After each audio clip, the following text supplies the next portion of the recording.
We're almost there, said Stanley. He could see the base of the mountain. Now that they really were almost there, it scared him. Big Thumb was his only hope. If there was no water, no refuge, then they'd have nothing.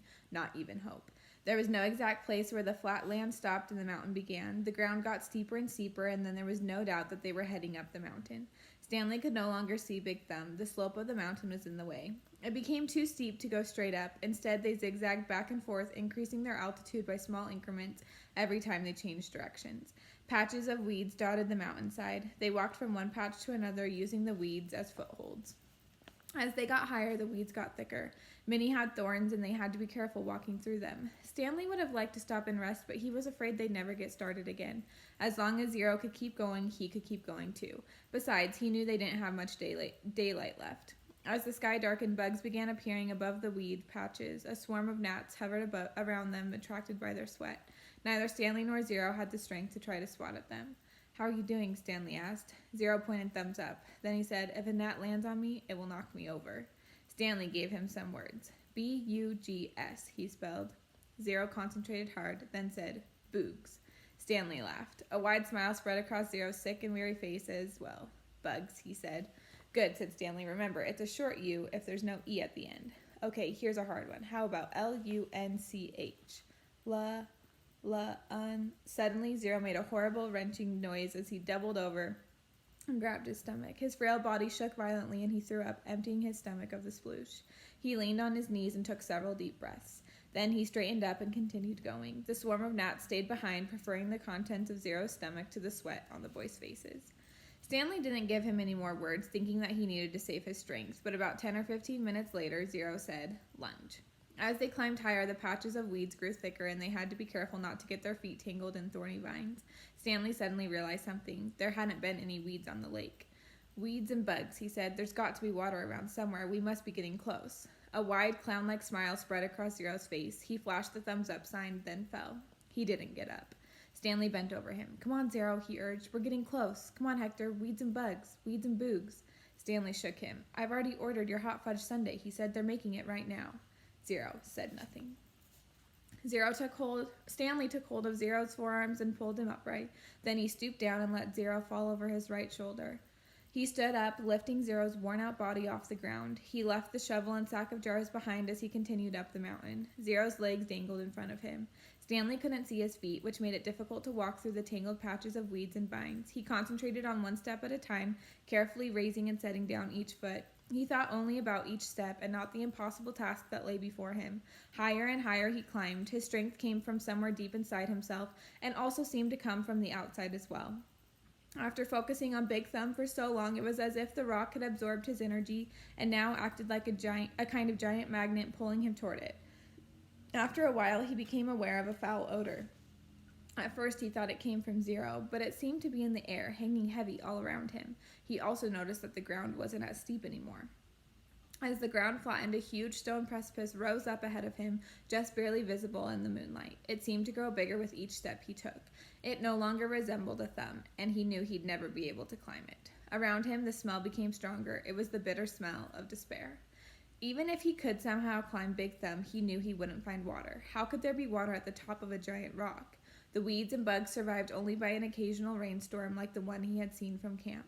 Still, he continued toward it. If nothing else, he wanted to at least reach the thumb. He never made it.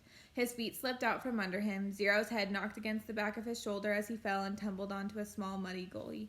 As he lay face down in the muddy ditch, he didn't know if he'd ever get up again. He didn't know if he'd ever try. Had he come all this way just to... You need water to make mud.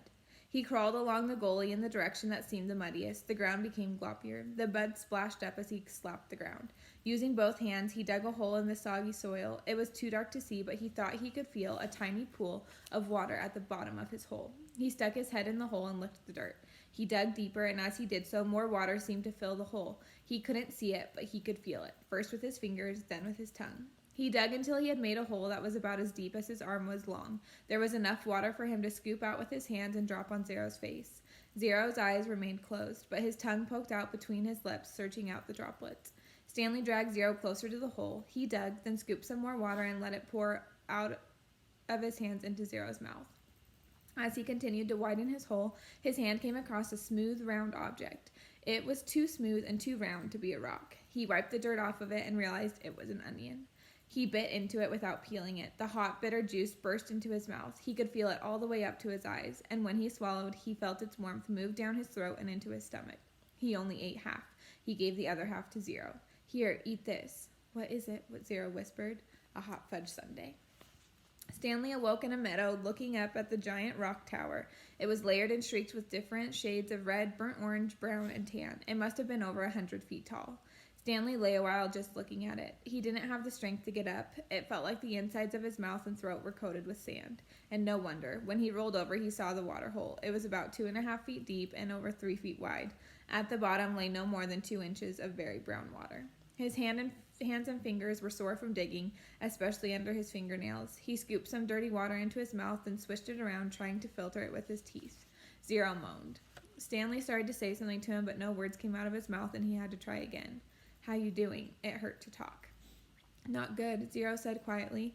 With great effort, he rolled over, raised himself to his knees, and crawled to the water hole. He lowered his head into it and lapped up some water. Then he jerked back, clutched his knees to his chest, and rolled to his side. His body shook violently. Stanley thought about going back down the mountain to look for the shovel so he could make the water hole deeper. Maybe that would give them cleaner water. They could use the jars as drinking glasses. But he didn't think he had the strength to go down, let alone make it back up again, and he didn't know where to look. He struggled to his feet. He was in a field of greenish-white flowers that seemed to extend all the way around Big Thumb. He took a deep breath, then walked the last 50 yards to the giant precipice and touched it. "Tag, you're it." Then he walked back to Zero in the water hole. On the way, he picked one of the flowers. It actually wasn't one big flower, he discovered, but instead each flower was really a cluster of tiny little flowers that formed a round ball. He brought it to his mouth, but had to spit it out. He could see part of the trail he had made the night before when he carried Zero up the mountain. If he was going to head back down and look for the shovel, he realized he should do it soon while the trail was fresh. But he didn't want to leave Zero. He was afraid Zero might die while he was gone. Zero was still lying doubled over on his side. "I got to tell you something," he said with a groan. "No, don't talk," said Stanley. "Save your strength." "No, listen," Zero insisted. Then he closed his eyes as his face twisted with pain. "I'm listening," Stanley whispered. "I took your shoes," Zero said. Stanley didn't know what he was talking about. His shoes were on his feet. "That's all right," he said. "Just rest now." "It's all my fault," said Zero. "It's nobody's fault," said Stanley. "I didn't know," Zero said. "That's okay," Stanley said. "Just rest." Zero closed his eyes, but then again he said, "I didn't know about the shoes." "What shoes?" "From the shelter." It took a moment for Stanley to comprehend. "Clyde Livingston's shoes?" "I'm sorry," said Zero. Stanley stared at him. It was impossible. Zero was delirious. Zero's confession seemed to bring him some relief. The muscles in his face relaxed. As he drifted into sleep, Stanley softly sang him the song that had been in his family for generations. If only, the woodpecker sighs. The bark on the trees was just a little bit softer. While the wolf waits below, hungry and lonely, he cries to the moon, if only, if only. When Stanley found the onion the night before, he didn't question how it had come to be there. He ate it gratefully, but now as he sat gazing at Big Thumb and the meadow full of flowers, he couldn't help but wonder about it. If there was one wild onion, there could be more. He intertwined his fingers and tried to rub out the pain. Then he bent down and dug up another flower, this time pulling up the entire plant, including the root. "Onions, fresh, hot, sweet onions," Sam called as Mary Lou pulled the cart down Main Street. 8 cents a dozen. It was a beautiful spring morning. The sky was painted pale blue and pink, the same color as the lake and the peach trees along its shore. Mrs. Gladys Tennyson was wearing just her nightgown and robe as she came running down the street after Sam. Mrs. Tennyson was normally a very proper woman who never went out in public without dressing up in fine clothes and a hat, so it was quite surprising to the people of Green Lake to see her running past them. "Sam!" she shouted. "Whoa, Mary Lou," said Sam, stopping his mule and cart. "Good morning, Mrs. Tennyson," he said. "How's little Becca doing?" Gladys Tennyson was all smiles. "I think she's going to be all right. The fever broke about an hour ago, thanks to you." "I'm sure the good Lord and Doc Hawthorne deserve most of the credit." "The good Lord, yes," agreed Mrs. Tennyson, "but not Miss Dr. Hawthorne. That quack wanted to put leeches on her stomach." "Leeches! My word! He said they would suck out the bad blood. Now you tell me, how would a leech know good blood from bad blood?" I wouldn't know," said Sam. "It was your onion tonic," said Mrs. Tennyson. "That's what saved her." Other townspeople made their way to the cart. "Good morning, Gladys," said Hattie Parker. "Don't you look lovely this morning?" Several people snickered. "Good morning, Hattie," Mrs. Tennyson replied. "Does your husband know you're parading about in your bedclothes?" Hattie asked. There were more snickers. "My husband knows exactly where I am and how I am dressed, thank you," said Mrs. Tennyson. "We have both been up all night and half the morning with Rebecca. She almost died from stomach sickness. It seems she ate some bad meat." Hattie's face flushed. Her husband, Jim Parker, was the butcher. "It made my husband and me sick as well," said Mrs. Tennyson, "but it nearly killed Becca. What with her being so young, Sam saved her life." "It wasn't me," said Sam. "It was the onions." "I'm glad Becca's all right," Hattie said contritely. "I keep telling Jim he needs to wash his knives," said Mr. Pike, who owned the general store. Hattie Parker excused herself, then turned and quickly walked away. "Tell Becca that when she feels up to it, come by the store for a piece of candy," said Mr. Pike. "Thank you, I'll do that." Before returning home, Mrs. Tennyson bought a dozen onions from Sam. She gave him a dime and told him to keep the change. "I don't take charity," Sam told her, "but if you want to buy a few extra onions for Mary Lou, I'm sure she'd appreciate it." "All right then," said Mrs. Tennyson. "Give me my change in onions." Sam gave Mrs. Tennyson an additional 3 onions, and she fed them one at a time to Mary Lou. She laughed as the old donkey ate them out of her hand. Stanley and Zero slept off and on for the next 2 days, ate onions all they wanted, and splashed dirty water into their mouths. In the late afternoon, Big Thumb gave them shade. Stanley tried to make the hole deeper, but he really needed the shovel. His efforts just seemed to stir up the mud and make the water dirtier. Zero was sleeping. He was still very sick and weak, but the sleep and the onions seemed to be doing him some good. Stanley was no longer afraid that he would die soon. Still, he didn't want to go for the shovel while Zero was asleep. He didn't want him to wake up and think he'd been deserted. He waited for Zero to open his eyes. "I think I'll go look for the shovel," Stanley said. "I'll wait here," Zero said feebly, as if he had any other choice. Stanley headed down the mountain.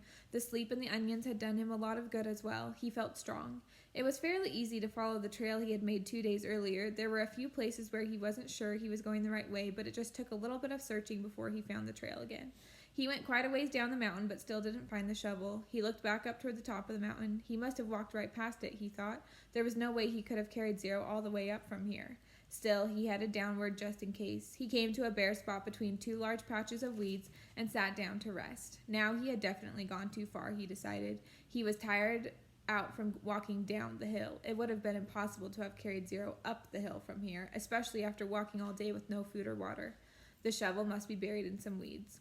Before starting back up, he took one last look around in all directions. He saw a large indentation in the weeds a little farther down the mountain. It didn't seem likely that the shovel could be there, but he'd already come this far. There, lying in some tall weeds, he found the shovel and the sack of jars. He was amazed. He wondered if the shovel and sack might have rolled down the hill, but none of the jars were broken except the one which had broken earlier. And if they had rolled down the hill, it is doubtful that he would have found the sack and shovel side by side. On his way back up the mountain, Stanley had to sit down and rest several times. It was a long, hard climb. Zero's condition continued to improve. Stanley slowly peeled an onion. He liked eating them one layer at a time. The water hole was now almost as large as the holes he had dug back at Camp Green Lake. It contained almost 2 feet of murky water. Stanley had dug it all himself. Zero had offered to help, but Stanley thought it better for Zero to save his strength. It was a lot harder to dig in water than it was in a dry lake. Stanley was surprised that he himself hadn't gotten sick, either from the sploosh, the dirty water, or from living on onions. He used to get sick quite a lot back at home. Both boys were barefoot. They had washed their socks. All their clothes were very dirty, but their socks were definitely the worst. They didn't dip their socks into the hole, afraid to contaminate the water. Instead, they filled the jars and pulled the water over their dirty socks. "I didn't go to the homeless shelter very often," Zero said. "Just if the weather was really bad. I'd have to find someone to pretend to be my mom. If I'd just gone by myself, they would have asked me a bunch of questions. If they found out I didn't have a mom, they would have made me a ward of the state."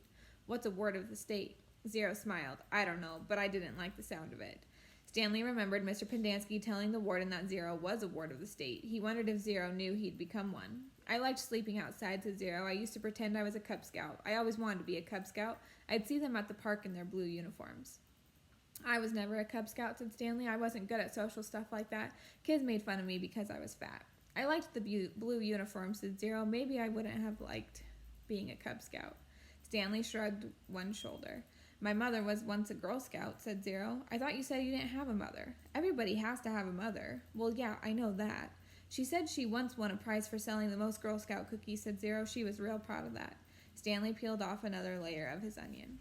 "We always took what we needed," Zero said. "When I was little, I didn't even know it was stealing. I don't remember when I found out, but we just took what we needed, never more. So when I saw the shoes on display in the shelter, I just reached in the glass case and took them." "Clyde Livingston's shoes?" asked Stanley. "I didn't know they were his. I just thought they were somebody's old shoes. It was better to take someone's old shoes, I thought, than steal a pair of new ones. I didn't know they were famous. There was a sign, but of course I couldn't read it."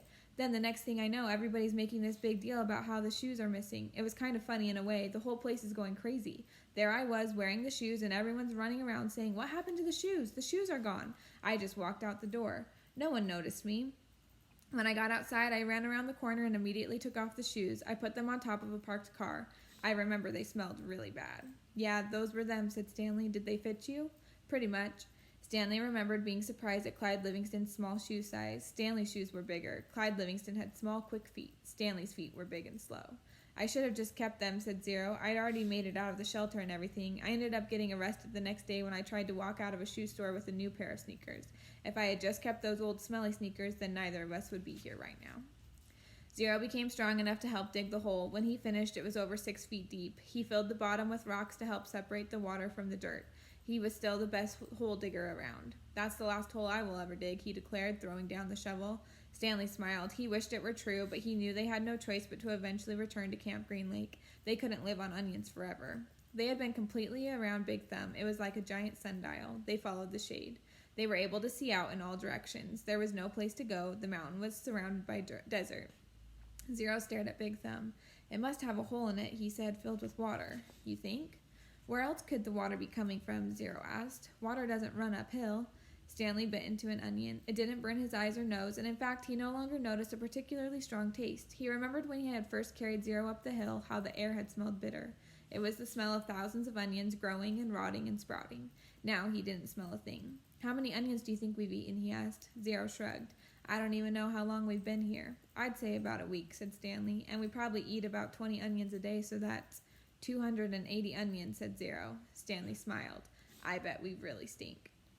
2 nights later, Stanley lay awake, staring up at the star-filled sky. He was too happy to fall asleep. He knew he had no reason to be happy. He had heard or read somewhere that right before a person freezes to death, he suddenly feels nice and warm. He wondered if perhaps he was experiencing something like that. It occurred to him that he couldn't remember the last time he felt happiness. It wasn't just being sent to Camp Green Lake that had made his life miserable. Before that, he'd been unhappy at school, where he had no friends and bullies like Derek Doone picked on him. No one liked him, and the truth was he didn't especially like himself. He liked himself now. He wondered if he was delirious. He looked over at Zero sleeping near him. Zero's face was lit in the starlight, and there was a flower petal in front of his nose that moved back and forth as he breathed. It reminded Stanley of something out of a cartoon. Zero breathed in, and the petal was drawn up, almost touching his nose. Zero breathed out, and the petal moved toward his chin. It stayed on Zero's face for an amazingly long time before fluttering off to the side. Stanley considered placing it back in front of Zero's nose, but it wouldn't be the same. It seemed like Zero had lived at Camp Green Lake forever, but as Stanley thought about it now, he realized that Zero must have gotten there no more than a month or 2 before him. Zero was actually arrested a day later, but Stanley's trial kept getting delayed because of baseball. He remembered what Zero had said a few days before. If Zero had just kept those shoes, then neither of them would be here right now. As Stanley stared at the glittering night sky, he thought there was no place he would rather be. He was glad Zero put the shoes on the parked car. He was glad they fell from the overpass and hit him on the head.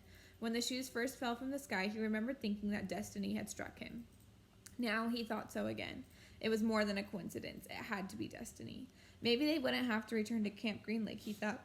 Maybe they could make it past the camp, then follow the dirt road back to civilization. They could fill the sack with onions and the 3 jars with water, and he had his canteen as well. They could refill their jars and canteen at the camp, maybe sneak into the kitchen to get some food. He doubted any counselors were still on guard. Everyone had to think they were dead, buzzard food. It would mean living the rest of his life as a fugitive. The police would always be after him. At least he could call his parents and tell them he was still alive. But he couldn't go visit them in case the police were watching the apartment. Although, if everyone thought he was dead, they wouldn't bother to watch the apartment. He would have to somehow get a new identity. Now I'm really thinking crazy, he thought. He wondered if a crazy person wonders if he's crazy. But even as he thought this, an even crazier idea kept popping into his head. He knew it was too crazy to even consider. Still, if he was going to be a fugitive for the rest of his life, it would help to have some money, perhaps a treasure chest full of money. You're crazy, he told himself. Besides, just because he found a lipstick container with KB on it, that didn't mean there was treasure buried there. It was crazy. It was all part of his crazy feeling of happiness. Or maybe it was destiny. He reached over and shook Zero's arm. "Hey, Zero," he whispered. "Huh," Zero muttered. "Zero, wake up." "What?" Zero raised up his head. "What is it?" "You want to dig one more hole?" Stanley asked him. "We weren't always homeless," Zero said. "I remember a yellow room." "How old were you when you," Stanley started to ask but couldn't find the right words. "Moved out?" I don't know, I must have been real little because I don't remember too much. I don't remember moving out. I remember standing in a crib with my mother singing to me. She held my wrists and made my hands clap together. She used to sing that song to me, the one you sang. It was different, though. Zero spoke slowly, as if searching his brain for memories and clues. And then later, I know we lived on the street, but I don't know why we left the house. I'm pretty sure it was a house and not an apartment. I know my room was yellow. It was late afternoon. They were resting in the shadow of the thumb. They had spent the morning picking onions and putting them in the sack. It didn't take long, but long enough so that they had to wait another day before heading down the mountain. They wanted to leave at the first hint of daylight so they'd have plenty of time to make it to Camp Green Lake before dark. Stanley wanted to be sure he could find the right hole. Then they would hide by it until everyone went to sleep. They would dig for as long as it seemed safe and not a second longer. And then, treasure or no treasure, they'd head up the dirt road. If it was absolutely safe, they'd try to steal some food and water from the camp kitchen. I'm good at sneaking in and out of places, Zero had said. Remember, Stanley had warned the door to the rec room squeaks. Now he lay on his back, trying to save his strength for the long days ahead. He wondered what happened to Zero's parents, but he didn't ask. Zero didn't like answering questions. It was better just to let him talk when he felt like it. Stanley thought about his own parents. In her last letter, his mom was worried that they might be evicted from their apartment because of the smell of burning sneakers. They could easily become homeless as well. Again, he wondered if they'd been told that he ran away from camp. Were they told that he was dead? An image appeared in his head of his parents hugging each other and crying. He tried not to think about it. Instead, he tried to capture the feelings he had the night before, the inexplicable feeling of happiness, the sense of destiny, but those feelings didn't return. He just felt scared. The next morning, they headed down the mountain. They dunked their caps in the water hole before putting them on their heads. Zero held the shovel and Stanley carried the sack, which was crammed with onions and the 3 jars of water. They left the pieces of the broken jar on the mountain. This is where I found the shovel, Stanley said, pointing out a patch of weeds. Zero turned and looked up toward the top of the mountain. That's a long way. You were light, Zero said. You had already thrown up everything that was inside your stomach. He shifted the sack from one shoulder to the other. It was heavy. He stepped on a loose rock, slipped, then fell hard. The next thing he knew, he was sliding down the steep side of the mountain. He dropped the sack and onions spilled around him. He slid into a patch of weeds and grabbed onto a thorny vine. The vine ripped out of the earth, but slowed him enough so that he was able to stop himself. Are you all right? Zero asked from above.